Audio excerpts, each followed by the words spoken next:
I believe that the Pope's visit to Jerusalem, and especially to Notre Dame, is very important for ecumenical dialogue, for interreligious dialogue, and even more fundamentally for cultural dialogue.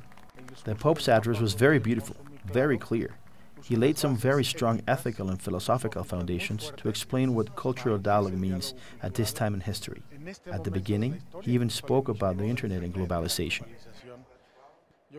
I believe that we have to read the Pope's address in depth to really understand what this visit means. I had two very beautiful moments with the Pope. When he went up the elevator, there was a small group of us, of legionaries and movement members. I greeted him and kissed his hand, and he told me, "You're a legionary of Christ, right?" I said, "Yes, Holy Father. I work here as the director of the Notre Dame Center." Then he told me something that caught my attention. "You have a big project in Galilee."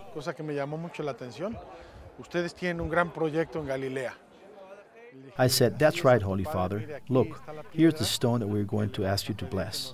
And then he looked at it from far off and said, "Ah, it's a bark of Peter."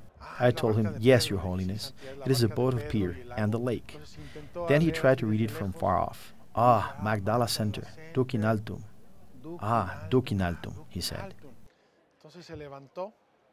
Then he went over to read the text. He read the entire text in Latin from start to finish, and he was looking at the stone.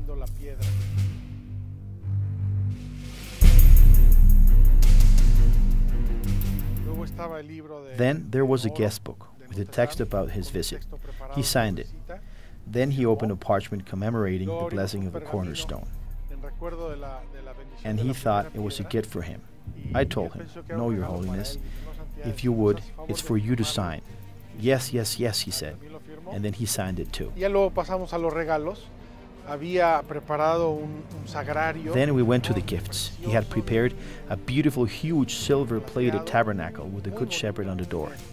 It is a gift that the Pope wanted to bring for Notre Dame, and I offered him two gifts that we had prepared. Then, after that, I said goodbye. He greeted Father Alvaro, Father Luis, 2 or 3 consecrated women, and 2 or 3 Regnum Christian families that were here. Afterwards, the Pope got into the elevator and said goodbye. And with a pretty good Mexican accent, we called out, "Viva el Papa! Long live the Pope!" and applauded him. He was very happy, very pleased. You could see that after the whole day and all the tensions, it was like a very simple moment in family. The Pope was enjoying it very much. And as for us, you can't imagine.